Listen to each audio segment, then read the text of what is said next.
Unaware his wife had just inherited their $65 million family company, husband and mistress beat her and threw her and her newborn into the garage. What she did next shocked everyone. He didn't just betray her. He didn't just lie or cheat. He did something far colder, something that no mother, no woman, no human being should ever face in her own home. It happened on a quiet night, in the hallway that once held their wedding photos. Emily Hart, a devoted new mother cradling her 3-week-old daughter, stood trembling as her husband Mark stormed toward her with a rage she had never seen. Behind him, hidden in the shadows of the house she kept spotless, stood another woman. Rachel, the woman whose scarf Emily had found in their laundry, the woman whose perfume clung to Mark's clothes. The woman who had been inside their home long before Emily realized she wasn't alone. The cruelest part? Mark didn't know the truth. He didn't know that the quiet wife who stayed home had just inherited Hartwell Industries, her father's $65 million company. He didn't know she owned the very business he worked for. He didn't know she had become the one person who could end his entire future with a signature. But blind arrogance makes people careless. So that night, pushed on by the mistress who whispered poison into his ear, Mark grabbed the woman who loved him, struck her across the face, ripped Lily's carrier from her arm, and dragged Emily toward the cold, unfinished garage. While the baby cried, Rachel pulled the door open, shoved Emily hard, and together they threw a new mother and her newborn into the freezing dark. They thought she would stay silent. They thought she would remain weak. They thought she had no one. What they didn't see was the tiny blinking red light above them. The hidden camera her father had installed before he died. The same camera that began uploading everything, second by second, straight into a secure system watched by her father's lawyer and the private security team that still protected his only child. This isn't just the story of a cruel husband and a shameless mistress. This is the story of what happens when a woman everyone underestimated finally rises.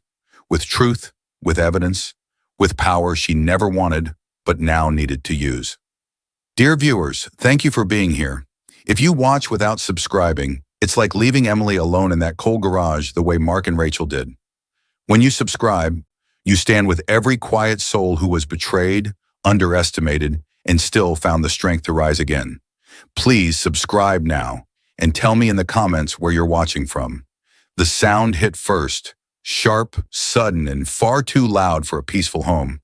A car door slammed outside, or maybe a neighbor dropped something heavy next door. Lily, only 3 weeks old, let out a soft cry as the noise faded. Emily Hart, 28 years old, tightened her hold on the tiny bundle in her arms and rocked gently until the child settled again. Her heart always jumped at sudden sounds now. Not because she was scared of motherhood. She loved her daughter more than she loved her own breath. But because peace in this house never lasted long anymore. The scene settled. A warm, dim light filled the bedroom.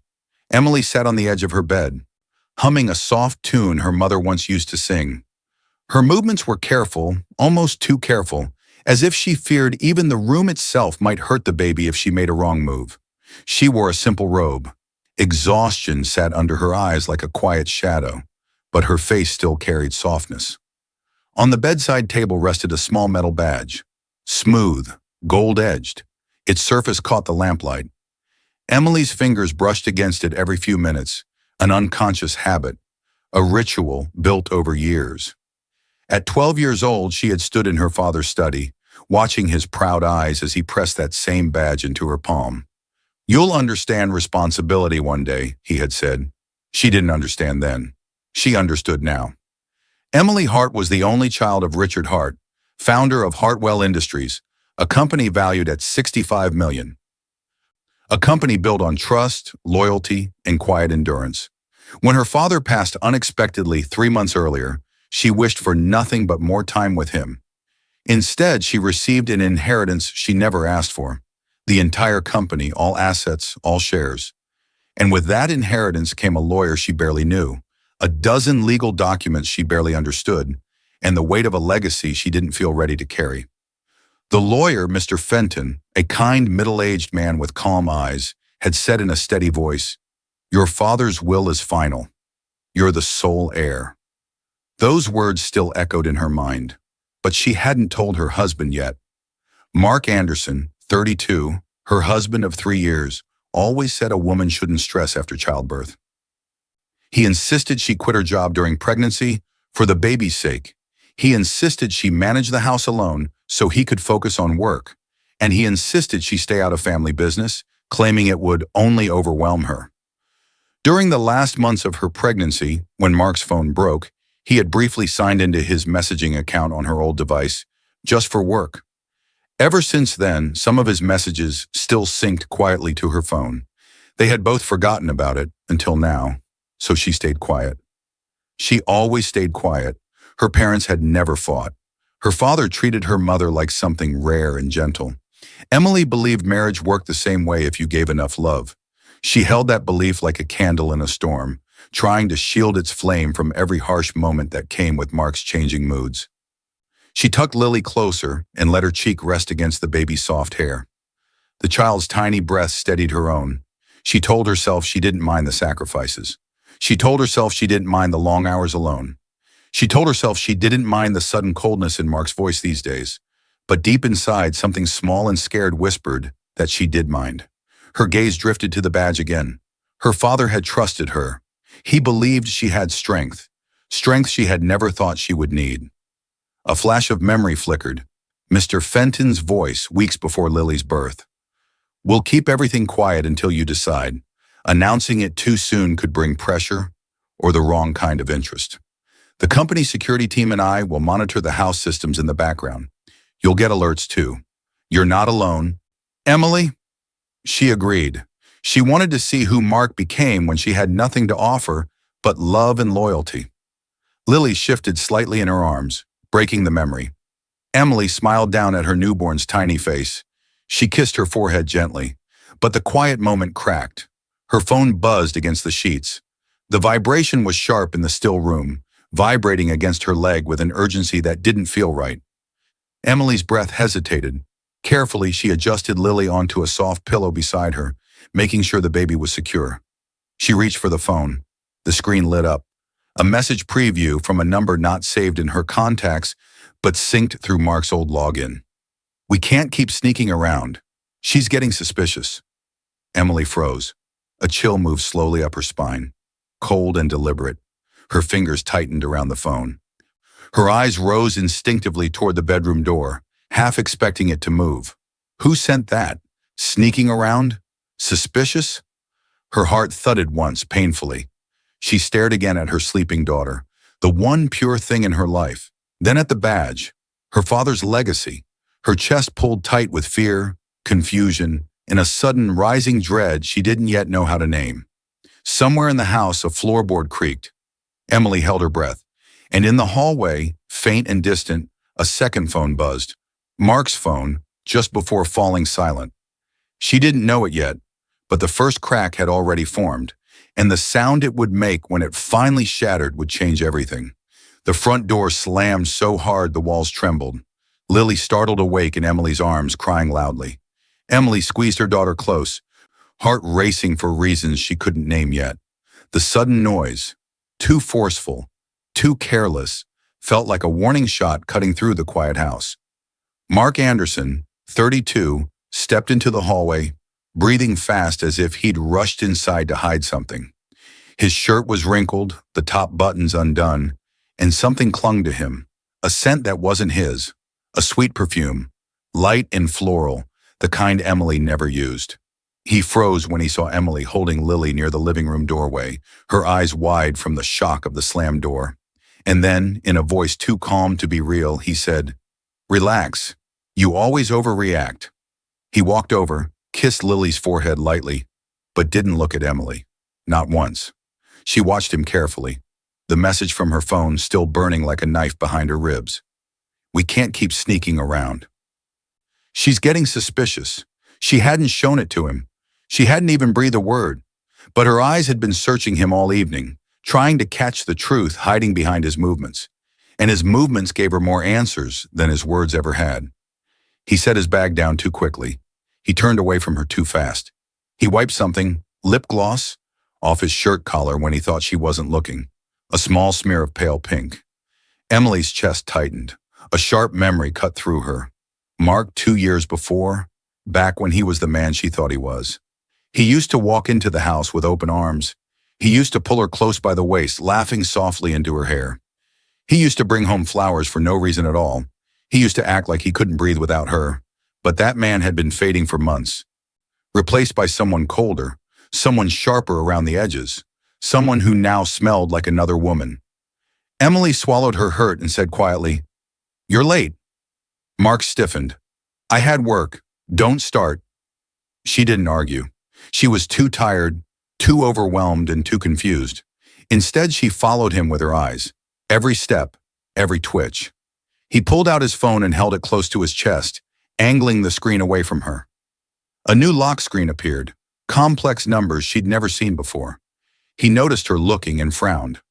"Why are you staring at me like that?" Emily shook her head softly. "I'm not." "You are," he snapped too quickly. "Just don't."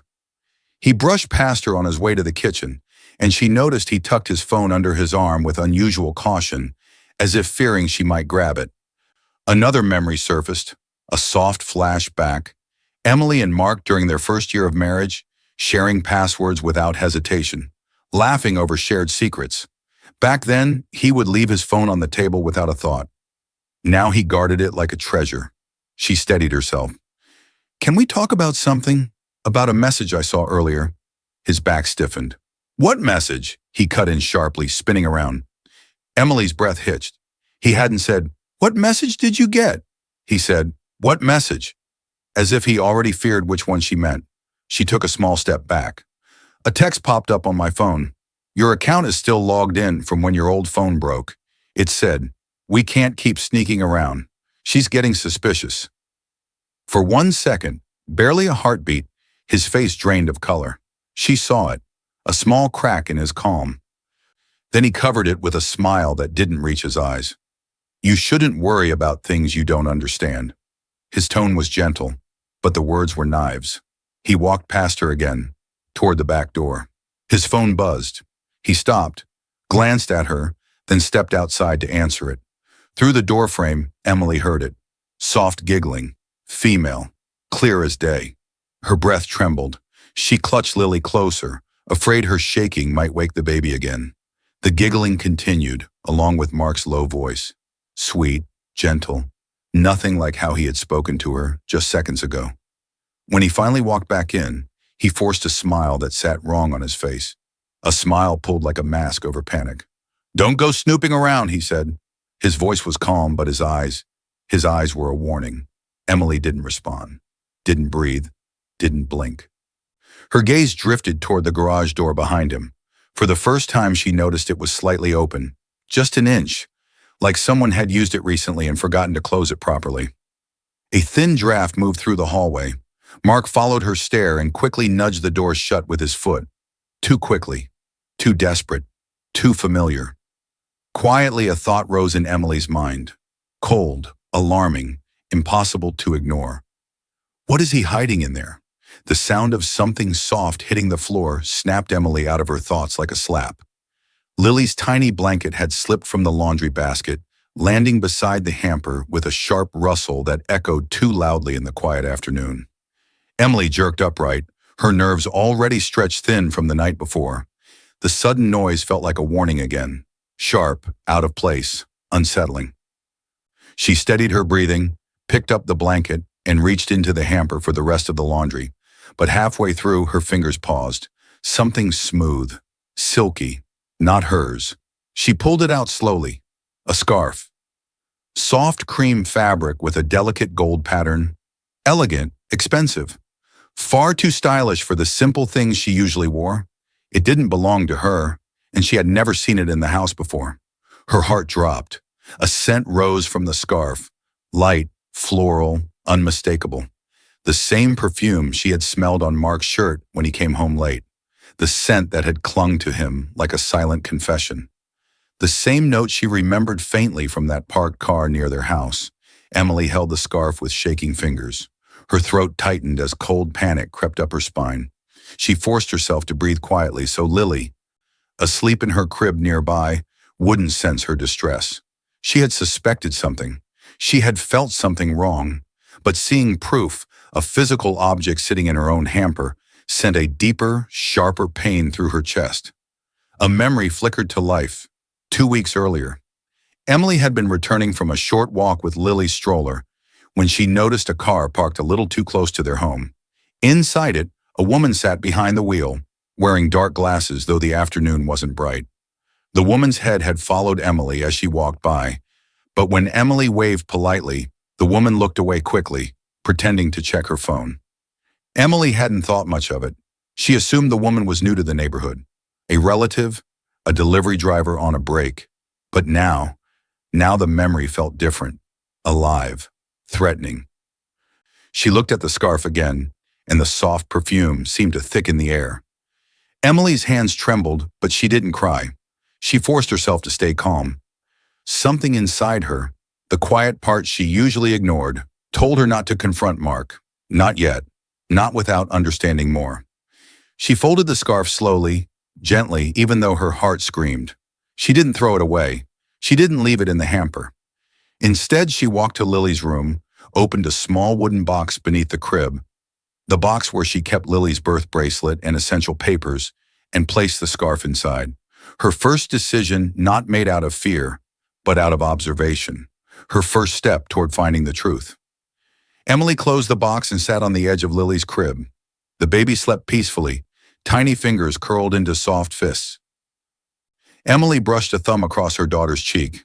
"I'll protect you," she whispered. A promise, a vow she felt in every bone. She waited until her hands stopped shaking before she left the room. As she walked down the hallway, she heard Mark's voice drift from the living room. He was home early. The door had been so quiet she hadn't heard it. Emily inched closer, heart pounding. Mark sat on the couch, leaning forward, one hand gripping his phone tightly. His shoulders were stiff, his jaw tense.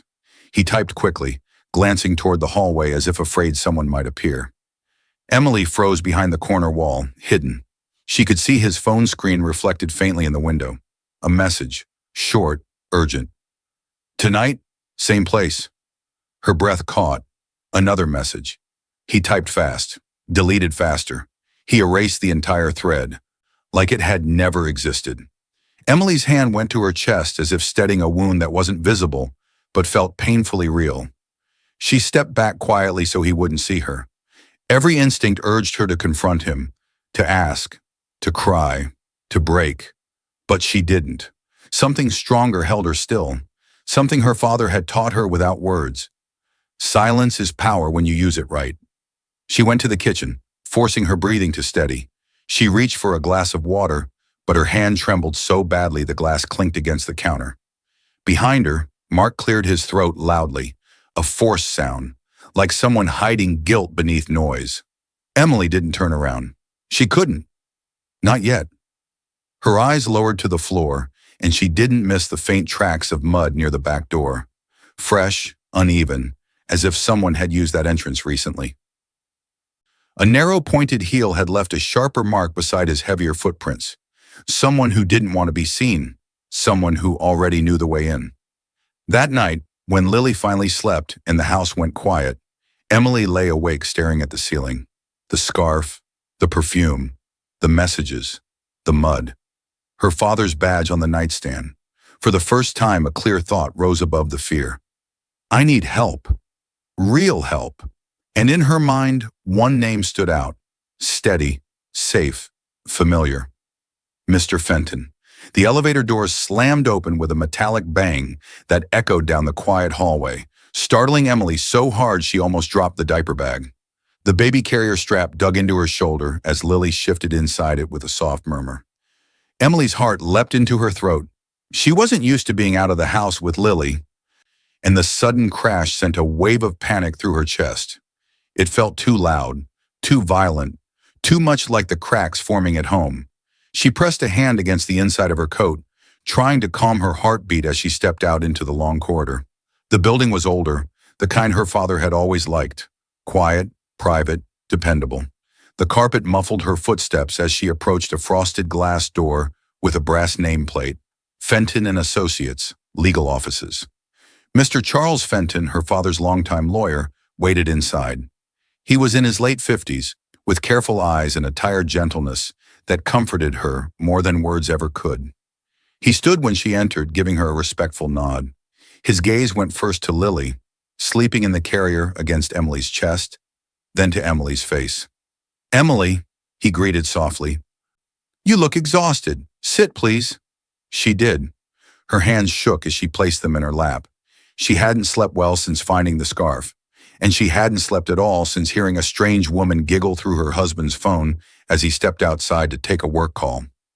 Mr. Fenton observed her carefully, like he was studying tiny details she didn't know she was giving away. He had known her since she was a child. He had been at birthday parties, school events, even her college graduation. He had been one of the first people her father trusted. He cleared his throat, opening a file. "Your father loved you. You know that. He planned everything with you in mind." Emily's chest tightened. Just hearing her father mentioned made her eyes sting. She missed him every day. His passing had been sudden. Heart failure, the doctor said. One morning he simply didn't wake up. She had been 8 months pregnant then, heavy with grief and worry. "I know," she whispered. "I just wish I had more time with him." Mr. Fenton nodded, his expression softening. "He spent his last months making sure you and the baby would be secure. Hartwell Industries was not just a company to him. It was the legacy he built for you." Her eyes drifted to the window, where muted daylight filtered in. She remembered being 12, standing in her father's office, feeling too small for the giant desk and heavy bookshelves behind him. He had pressed a company badge into her hand with a warm smile. "You'll understand responsibility one day," he had told her. She understood now, too deeply. Mr. Fenton continued, "The full ownership is already yours, 100% of the shares. 46 properties attached to the company, liquid assets, all transferred legally." She swallowed, feeling the weight of it settle over her again. "I asked you to wait before announcing anything. I just wanted to see how Mark behaved. After losing my job, after Lily was born." Her father used to say, "Money reveals character." She hadn't wanted that to be true. She had wanted to believe Mark loved her for her, but the scarf, the giggling, the message, the late nights. Her chest ached. It all lined up like puzzle pieces she wished didn't fit. Mr. Fenton folded his hands on the desk. "There's something else you should know. Before he passed, your father upgraded all the security systems at your home. Cameras, cloud backups, motion alerts, audio triggers. He wanted you safe, wanted everything watched." Emily's head lifted sharply. "Everything?" "Yes." He paused, eyes meeting hers with meaning. "Even the garage. The system sends alerts to your phone and to a secure console here. The company's security team has emergency access codes to your house and a physical key in case you don't answer." Your father insisted. A chill whispered across her skin. The garage, the place Mark always told her to avoid, the door that never fully closed, the draft she felt, the mud on the floor, the uneasy feeling she couldn't explain. Her breath slipped out in a shaky exhale. "I didn't know. That's why I'm telling you now." His voice lowered, weighted with something she couldn't quite name. "Your father trusted me to protect you the moment anything felt wrong." She frowned. "Wrong? What do you mean?" Mr. Fenton studied her face, reading the shadows under her eyes. The tension in her shoulders, the way she clutched Lily a little tighter when he said the word wrong. Finally, he leaned forward and spoke in a tone that felt like a warning wrapped in concern. "Emily, if anything feels wrong, call me first." His pause stretched. "Not him." Emily's heart froze mid-beat. "Did my father say something about Mark?" she whispered. Mr. Fenton looked away for a brief second. "Your father noticed patterns, control, isolation. He didn't want to worry you while you were pregnant, but he asked me to make sure you were never truly alone." And somewhere deep inside her mind, a quiet fear whispered that the truth about Mark was far darker than she had allowed herself to believe. The sound hit her like lightning. Mark's laugh, loud and unfamiliar, echoing through the hallway. It wasn't the tired laugh he gave her. It wasn't the forced chuckle he used around neighbors. This laugh was full, warm, alive. A laugh he hadn't used with her in over a year. Emily froze at Lily's bedroom door, baby monitor in hand. Lily finally slept, her tiny chest rising and falling in a steady rhythm. Before stepping out, Emily checked the screen twice, made sure the volume was high, and leaned over to kiss her daughter's forehead. Earlier that evening, when she tried to look at her own phone again, Mark had snapped, "You're overthinking everything. Give me the phone. It's making you paranoid." He'd tried to take it from her hand. She had pretended to set it aside, then later slipped it under Lily's blanket, hidden but within reach just in case. Now with Lily asleep and the monitor pressed to her ear, she moved slowly toward the living room, silent as breath, and peeked around the corner. There he was. Mark sat on the couch, back straight, hair styled like he'd prepared for someone special. In front of him, his phone screen glowed brightly. He held a wine glass and smiled in a way Emily hadn't seen since before her pregnancy. On the screen was a woman, Rachel.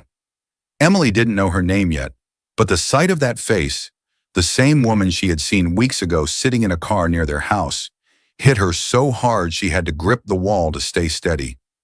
Rachel was beautiful, confident, wearing red lipstick and a silky robe. She tilted her head and giggled, sipping her own wine. Mark lifted his glass toward the screen. "Cheers!" They drank together. Emily's stomach twisted. Her knees weakened. She wanted to run, fight, scream, but she stayed silent. She had to know the truth. Every part of her needed to see how deep this betrayal went. Rachel smiled teasingly. "You look tense, baby. Did she get suspicious again?" Mark sighed dramatically. "She's always watching. I can't breathe in that house without her asking questions." A lie. Emily never questioned him. She never raised her voice. She gave and gave and gave until she had nothing left for herself.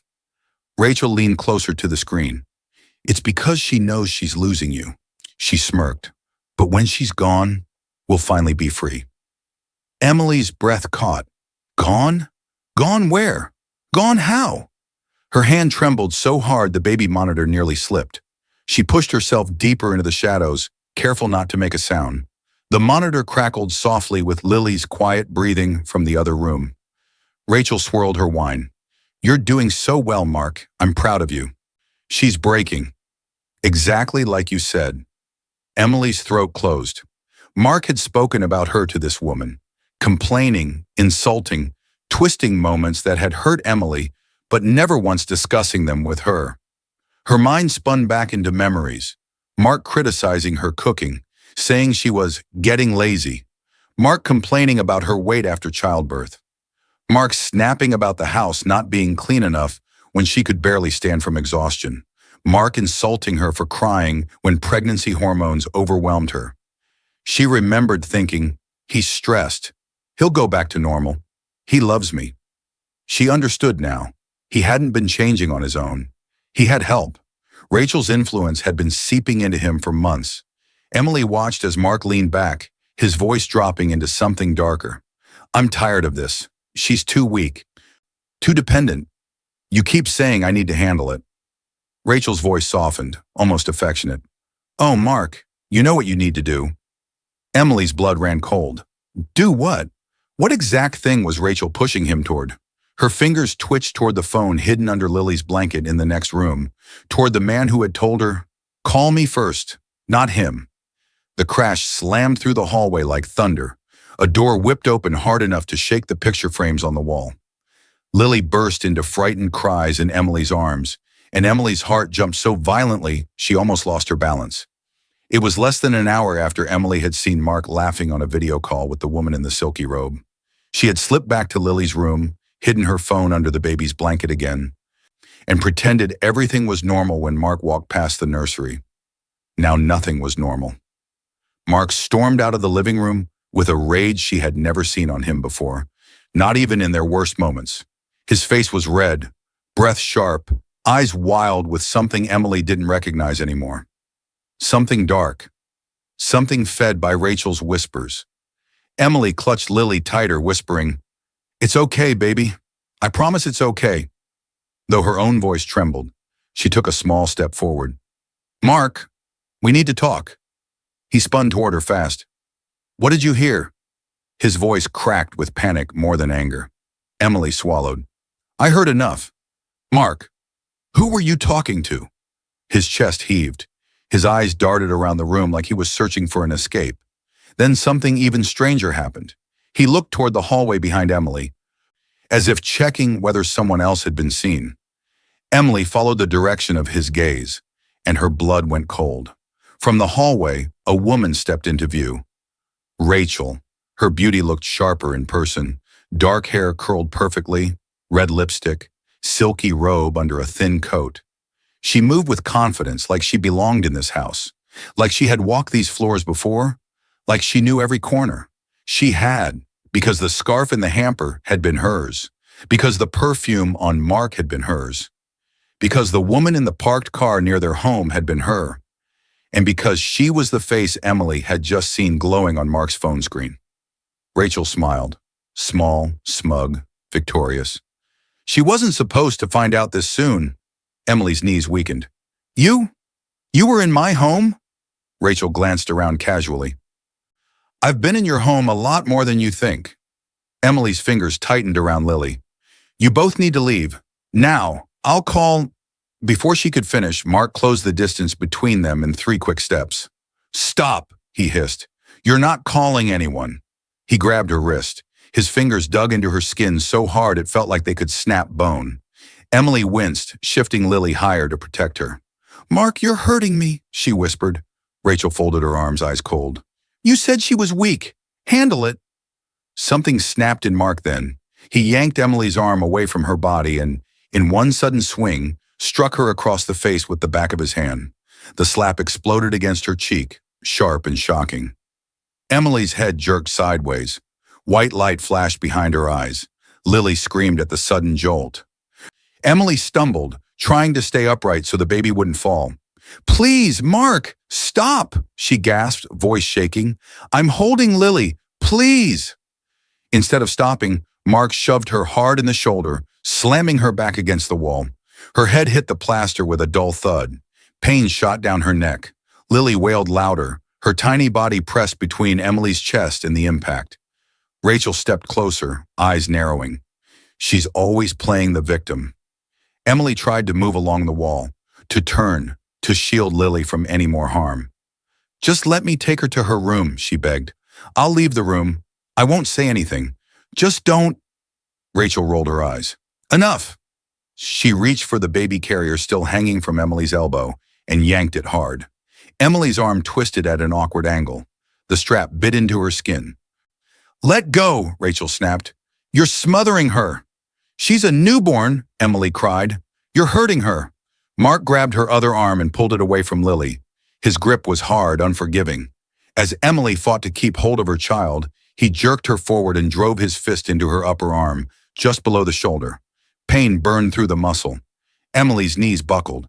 She almost fell, but forced herself to stay upright, curling her body around Lily. Stop fighting, Mark growled. You did this. You pushed me. Rachel gave a sharp, disgusted shove to Emily's shoulder, sending her stumbling toward the back hallway, toward the garage door he always told her not to open, the door that had been slightly ajar so many times, the door Emily now knew someone had been using. Emily's breath tore from her throat. Mark, please, don't do this. Let me hold Lily, please. You should have stayed out of things, he snapped. Rachel walked ahead of them and opened the garage door with a forceful pull. The cold air rushed into the house, biting at Emily's skin. The metallic smell of concrete filled her lungs. The room looked dark, too dark, and she remembered what Mr. Fenton had told her just the day before.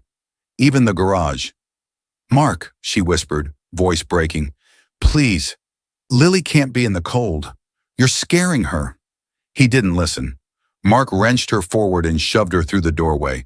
She tried to turn so her body would take the impact instead of Lily, and her hips slammed into a stack of boxes.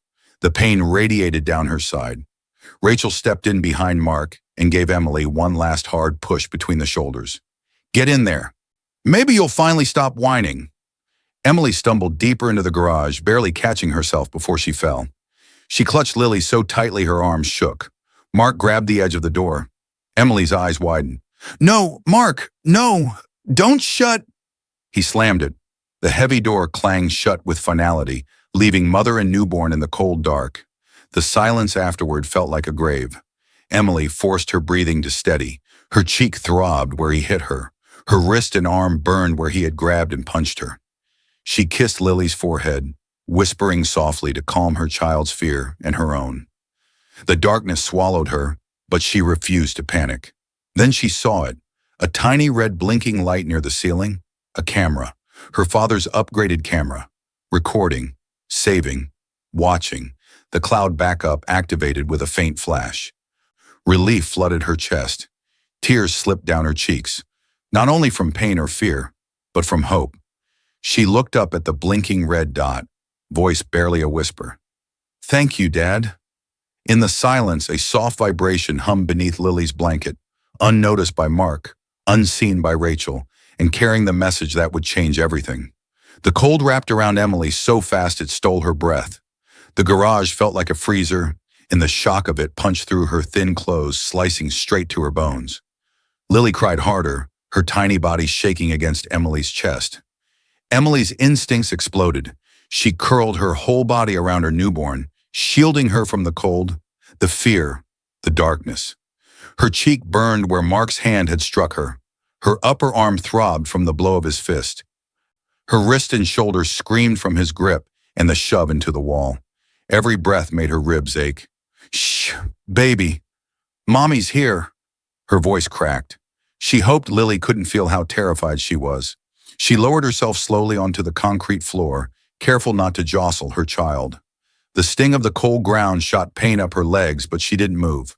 All that mattered was keeping Lily warm, keeping Lily safe. Her mind raced in every direction but landed on one truth. They meant to leave her here, not for minutes, not for an argument, but as a punishment, a warning, maybe something worse. Her breath trembled, tears spilled, but they were silent, controlled. She willed herself not to break. In the corner, the small red light blinked, steady, calm, watching. She clung to it with desperate hope. Dad protected us. Dad saw this coming. Dad knew. That thought warmed her more than her own trembling body could. Minutes passed slowly, like time was moving through ice. Emily's fingers were numb, but they still found the edge of Lily's blanket. Hidden beneath it was her phone.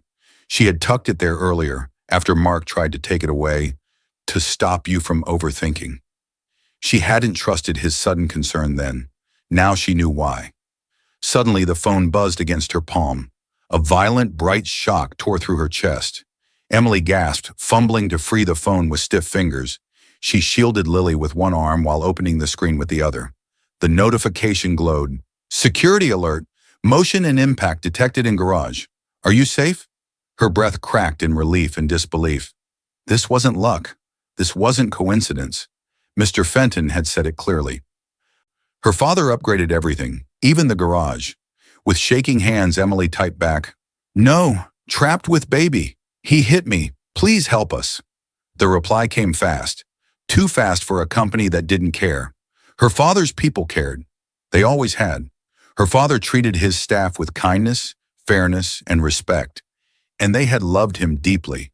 They loved Emily too, watched her grow up in the office hallways, laughing with her father, hugging him after meetings. They would come. They would not leave her here. Another message appeared. "Emergency team and police notified. We are on our way. Stay still. Do not confront them. Door will open soon." A sob of relief left her lips. Above the garage, footsteps moved faintly, Mark and Rachel pacing, arguing, unaware that the house itself had turned against them. Emily pressed Lily closer, whispering, "Just a little longer, baby. Just a little longer." Within minutes, heavier footsteps sounded outside, urgent, focused. The garage door rattled as someone worked the external lock and override panel her father had installed. Light burst in, warm and blinding after the dark. Two security officers rushed in first, company security, her father's trusted team. Their faces hardened with anger at the sight of her on the ground. Hair disheveled, cheek already reddening, arm held protectively around her baby. "Emily, we've got you. Stay still," one said, kneeling beside her. Behind them came Mr. Charles Fenton, her father's longtime lawyer, breathless from running, coat thrown over his shirt as if he had left his desk the second the alert came in. His calm eyes, always steady, were now sharp with worry and fury. He crouched beside her. "Emily, are you hurt?" "I'm okay," she whispered automatically, though she wasn't. "Just cold and sore. He hit me." "But Lily," the officers helped her stand. Mr. Fenton gently brushed her hair away from her face, his jaw tightening at the sight of the swelling on her cheek. "We're getting you both out of here," he said softly, but his eyes were made of steel. He checked Lily quickly. "She's cold but breathing steady. No obvious injuries." From inside the house came raised voices, Mark and Rachel, startled by the sudden noise outside, shouting questions, and neither security nor police would answer. One of the security officers spoke into his radio. "Mother and child recovered. Visible injuries on victim. Police are at the front. We're escorting her out now. Keep eyes on the husband and the woman. No one leaves." Emily's knees shook as they led her through the side door, away from the voices, away from the hallway where everything had shattered. She didn't look back. Mr. Fenton stayed close, one hand hovering near her elbow in case she stumbled. "We're taking you straight to the office," he said quietly. "You'll be safe there. A medic will check you, and then we make sure this never happens again." Emily nodded weakly. The cold still clung to her bones, but something else was rising now. Slow, steady, fierce. By the time they reached the car, her fear had shifted into something new. Resolve. Mr. Fenton placed a steady hand on her shoulder. His voice dropped low, urgent, decisive. "Emily, we need to move quickly. I know exactly what to do." And as the car pulled away from the house that once felt like home, Emily didn't yet realize that every slap, every shove, every second of that garage footage was already waiting on a screen, ready to turn her pain into undeniable proof.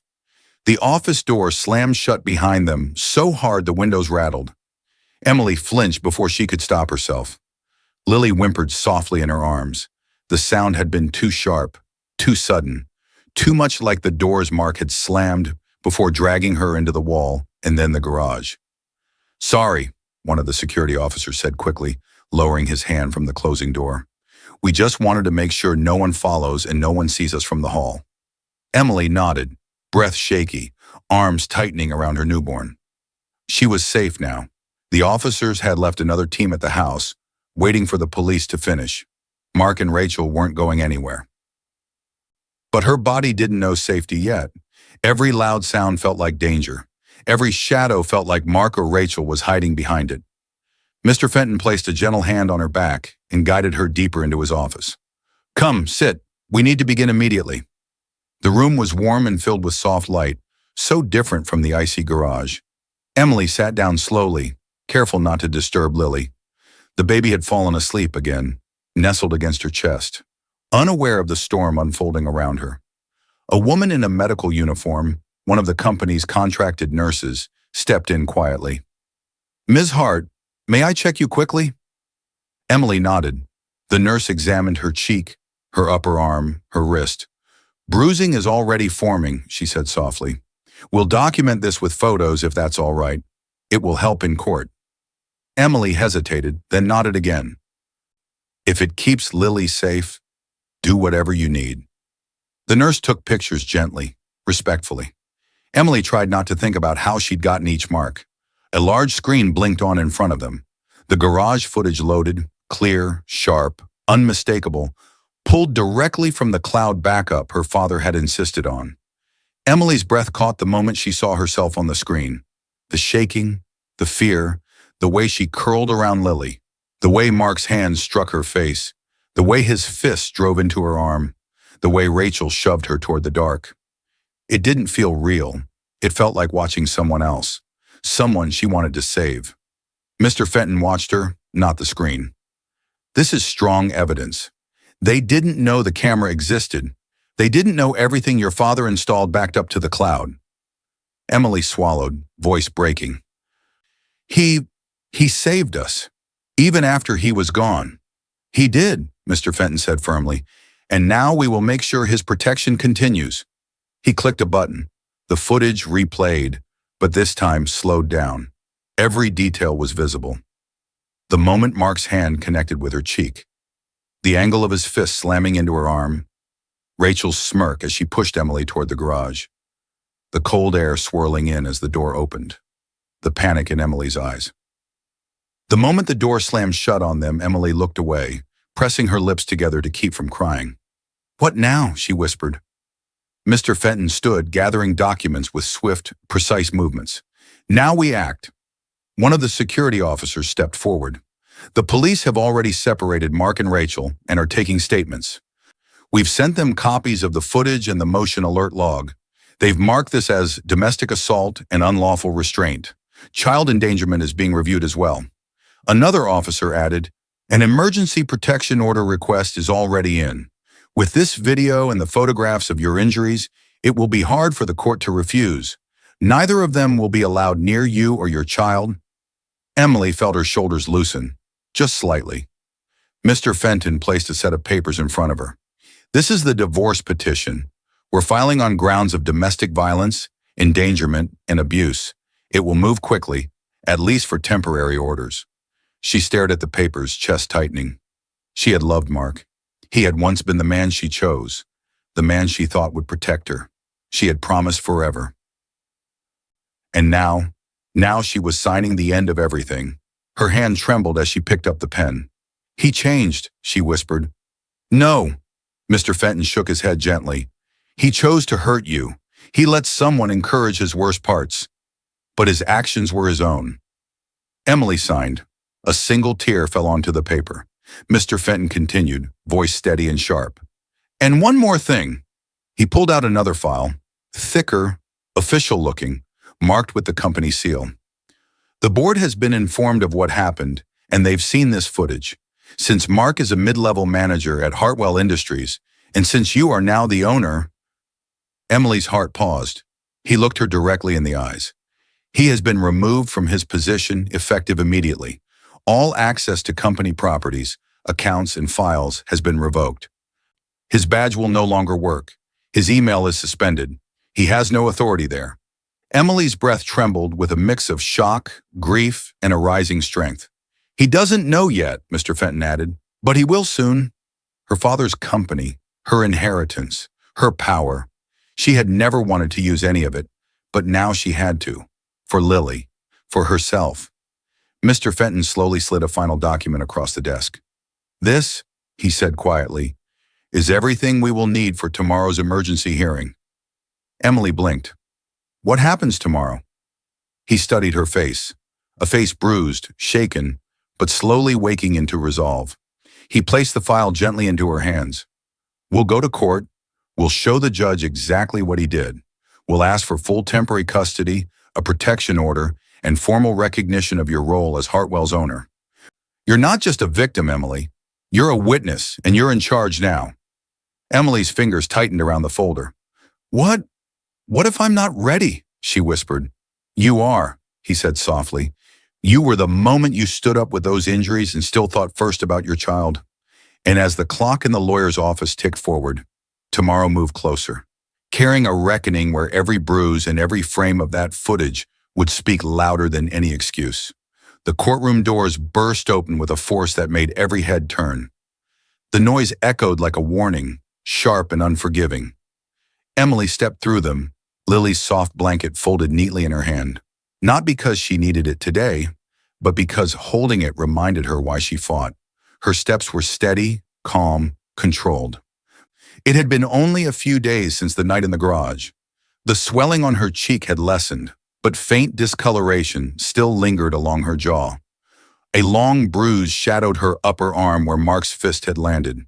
Her wrist carried the yellowing marks of his grip. She walked into the room filled with strangers' eyes, but she didn't shrink. For the first time in weeks, Emily held herself tall. Mr. Fenton walked at her side, carrying a thick file and a laptop bag. Behind him came two people, board members from Hartwell Industries, elderly, stern, loyal to her father. Their presence wasn't just support, it was a message. Mark entered moments later. He walked with a confident stride, chin up, wearing a polished suit as if he were attending a business meeting rather than an emergency hearing for protection and custody. He didn't notice Emily at first. He didn't see the lawyer. He didn't see the board members, but when he did, his confidence cracked, his eyes widened, his lips parted, his steps faltered. He hadn't expected her to show strength. He hadn't expected her to rise after what he did. He hadn't expected witnesses. Rachel slipped into the room next. She moved quietly, trying to blend in with the crowd. Dark glasses, hair pulled back, coat too large for her small frame. But the moment she took a seat, a clerk walked over and handed her a subpoena. She stiffened, color draining from her face. Emily watched her with cold clarity. This was the woman who giggled while planning Emily's pain. This was the woman who walked through her hallway when Emily slept. This was the woman who encouraged Mark to harden his heart. And now she couldn't hide from the truth. The judge entered. Everyone rose. The room settled into silence. The proceedings began quickly. This was a hearing for emergency protection, temporary custody, and the first step in a longer divorce and criminal process.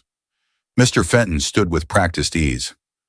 "Your Honor," he said calmly, "this is a case involving domestic violence, endangerment, and unlawful restraint of a mother and her newborn. The evidence will speak for itself." The judge nodded. "Proceed." Mr. Fenton opened the laptop. Emily's pulse thundered in her ears. He played the footage. The garage appeared on the screen. The cold room, the blinking light, Emily clutching Lily. The video then cut to the hallway outside. Mark's hand striking her face, her head snapping sideways, her arm jerking back as he punched it. Rachel's shove. Then the view shifted to the garage again as they forced her inside and slammed the door. Gasps rippled across the courtroom.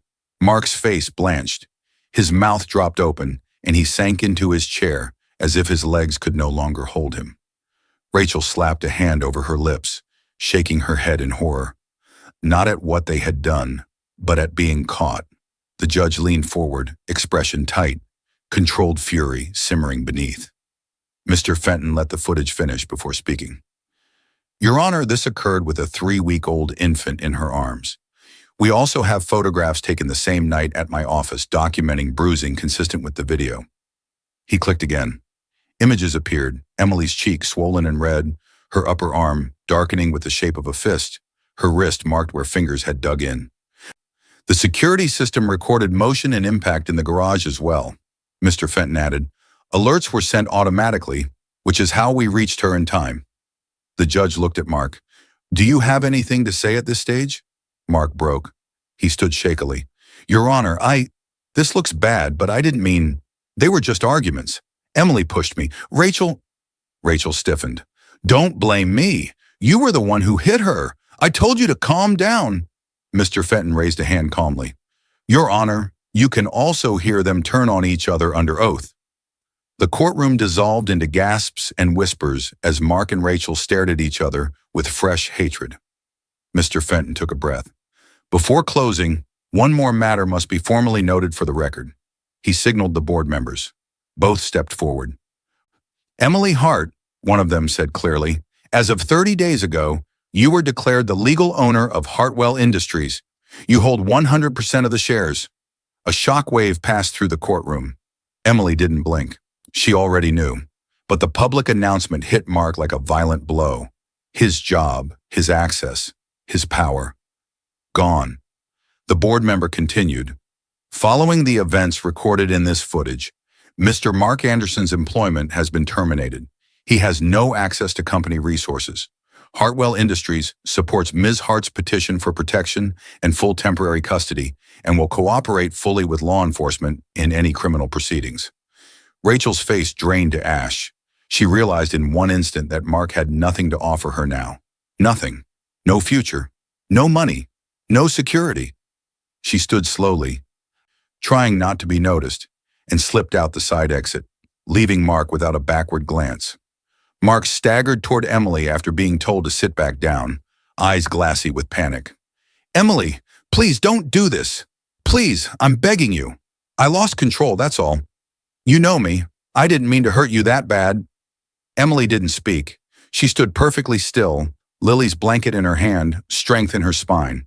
Then she turned away from him and faced the judge instead.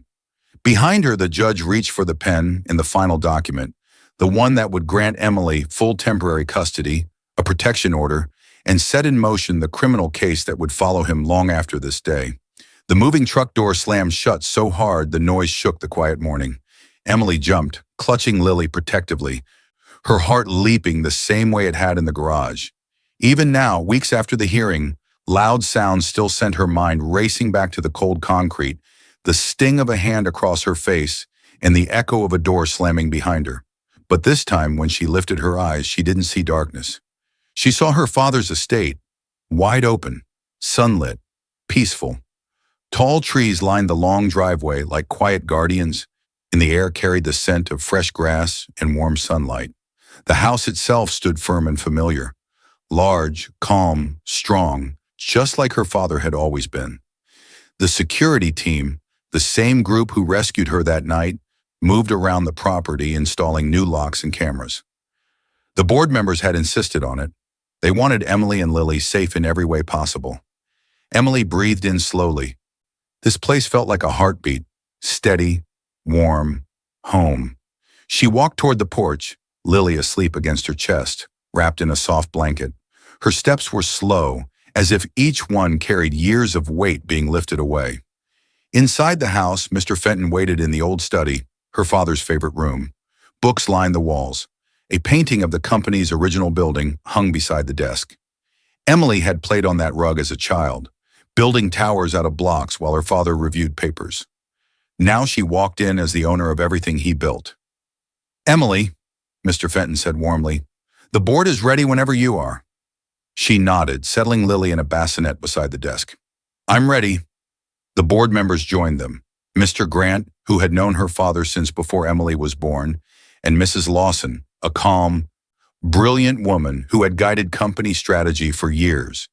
They greeted Emily with respect, not pity, not concern, respect. Mrs. Lawson smiled. "Your father would be proud. You carry his strength." Emily sat down at the large wooden desk, her father's desk. The weight of the position rested on her shoulders, but for the first time, she didn't feel crushed by it. She felt grounded. The training began.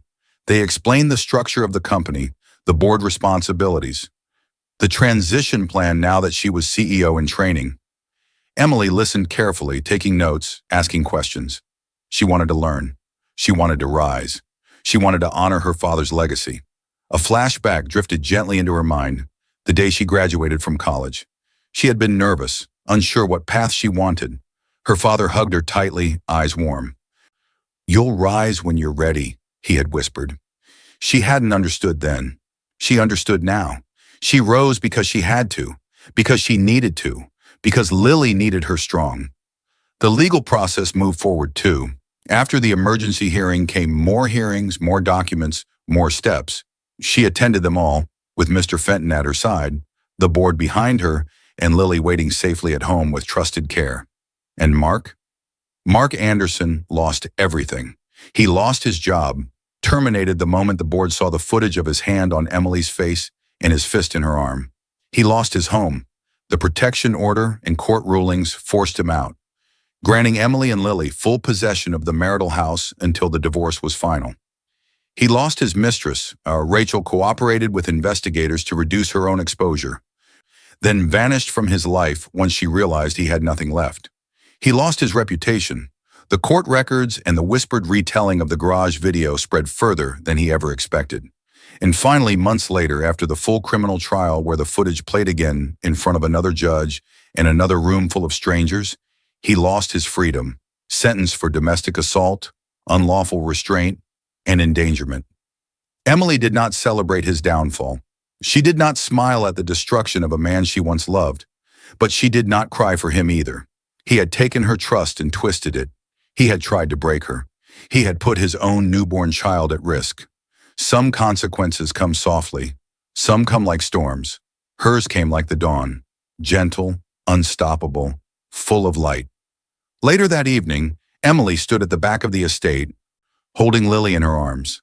The sun dipped low, casting golden light across the yard. In the stillness, Emily whispered into her daughter's hair, "You'll grow up knowing strength doesn't shout. It proves." She kissed Lily's forehead.